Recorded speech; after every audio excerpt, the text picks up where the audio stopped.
Okay, તો આજના લેક્ચરમાં સ્ટડી કરશું પિંચ વાલ, બરાબર છે. તો સૌથી પહેલાં જે છે એની આકૃતિ જોઈ લઈએ, બરાબર. તો આ જે છે પિંચ વાલની આકૃતિ છે, બરાબર. અહીંયાથી જે છે ફ્લો ઇન અને અહીંયાથી ફ્લો જે છે બહાર આવે છે. પછી અહીંયા એક સ્ટેમ્પ આપેલું છે, બરાબર છે. પછી અહીંયા એક ટ્યુબ રાખવામાં આવેલી છે, રેડી, બરાબર. એકદમ સિમ્પલ આકૃતિ છે પિંચ વાલ, રેડી. તો step by step point study કરતા જઈએ. તો આ જે પિંચ વાલ છે એની રચના કેવી છે? તો આ પિંચ વાલની જે રચના છે એ ડાયાફ્રામ વાલ જેવી છે, બરાબર. જે આપણે આગળ સ્ટડી કરશું ડાયાફ્રામ વાલ, બરાબર. તો આની રચના કેવી છે? ડાયાફ્રામ વાલ જે છે એના જેવી છે. હવે આ પિંચ વાલની જે બોડી છે એની અંદર એક હાઈ પોલિમરની ટ્યુબ રાખવામાં આવેલ છે, રેડી. તો આમાં જે છે બોડીની અંદર એક હાઈ પોલિમરની એક ટ્યુબ રાખવામાં આવે છે. હવે આમાં જે સ્ટેમ્પ આપણે રાખેલો છે એ મૂવેબલ છે, એટલે કે આરામથી હલી શકે, બરાબર છે. હવે એના જે સામેના ભાગમાં એના જેવો જ એક ભાગ છે, બરાબર. તો અહીંયા રેડી, બરાબર. હવે એની વચ્ચે આ ટ્યુબ રાખવામાં આવેલી છે, રેડી, ઓકે, ક્લિયર. હવે નેક્સ્ટ પોઈન્ટ જોઈ લઈએ. તો આ જે સ્ટેમ છે એ અપડાઉન થાય છે, બરાબર, એટલે કે ઉપર નીચે થઈ શકે છે, રેડી.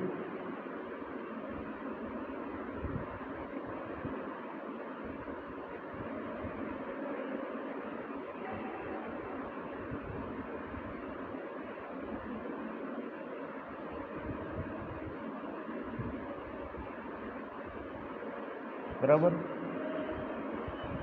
અને આ જે છે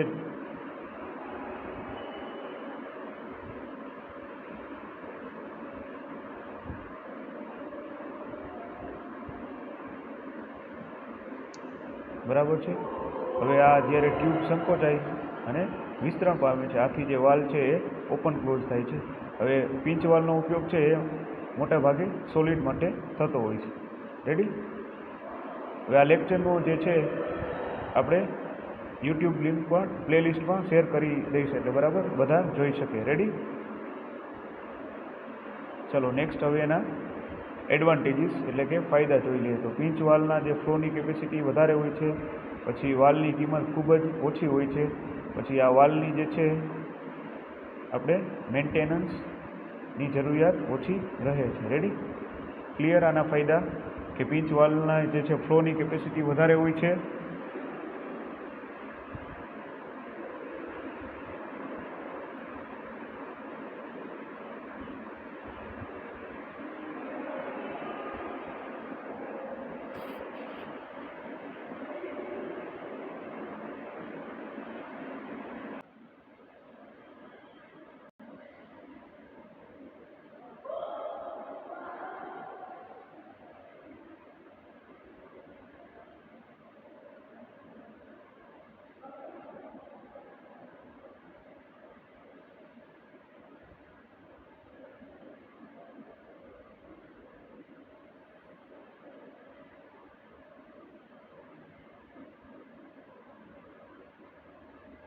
બરાબર છે.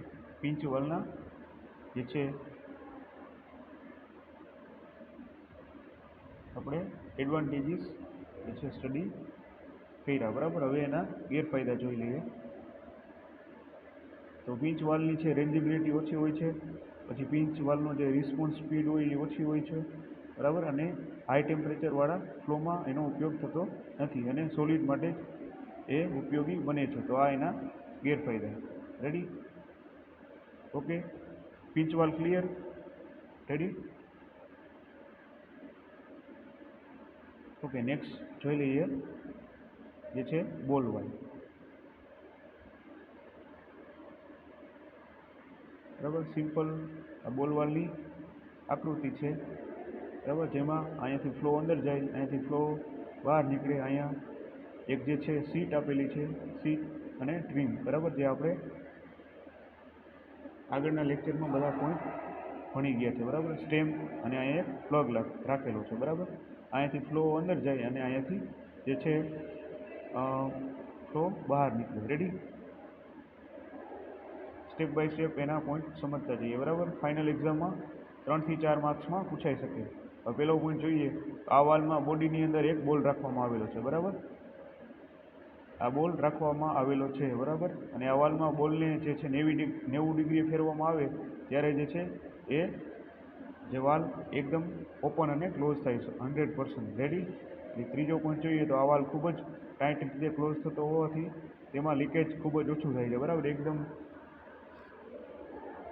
ખૂબ જ ટાઈટ રીતે બંધ થતો હોવાથી એમાં લીકેજ થવાની જે છે સંભાવના ઓછી રહે છે. પછી વાલ જે છે એ લિક્વિડ એપ્લિકેશનમાં વધારે ઉપયોગ થાય છે. તો લિક્વિડ જે એપ્લિકેશન હોય એમાં આ બોલ વાલ વધારે ઉપયોગમાં લેવામાં આવે છે. અને આ વાલની જે છે 1 થી 5 ઇંચ સુધીની સાઇઝમાં મળી રહે છે, બરાબર છે. તો વાલની જે છે સાઇઝ કેટલી હોય? 1 થી 5 ઇંચના સાઇઝમાં આ જે છે વાલ મળી રહે છે. અને આ વાલની કિંમત પણ બીજા વાલ કરતાં ખૂબ જ ઓછી હોય છે. રેડી. બોલ વાલ ક્લિયર બધાને? એકદમ સિમ્પલ આકૃતિ છે અને પોઈન્ટ પણ તમે આરામથી લખી શકો, બરાબર. કે અંદર બોલ રાખવામાં આવેલો છે 90 ડિગ્રીએ ફેરવવામાં આવે ત્યારે 100% ઓપન ક્લોઝ થાય અને ખૂબ જ ટાઈટ હોવાથી લીકેજ પણ ઓછું થાય છે. અને ખાસ કરીને જે લિક્વિડ હોય એના એપ્લિકેશનમાં જ આ વાલનો ઉપયોગ થાય છે. અને એની જે સાઇઝ છે એ 1 થી 5 ઇંચ સુધીની સાઇઝમાં મળી રહે અને બીજા વાલ કરતાં એકદમ જે છે એની કિંમત ઓછી હોય છે. રેડી. હવે એના ફાયદા અને ગેરફાયદા જોઈ લઈએ. રેડી.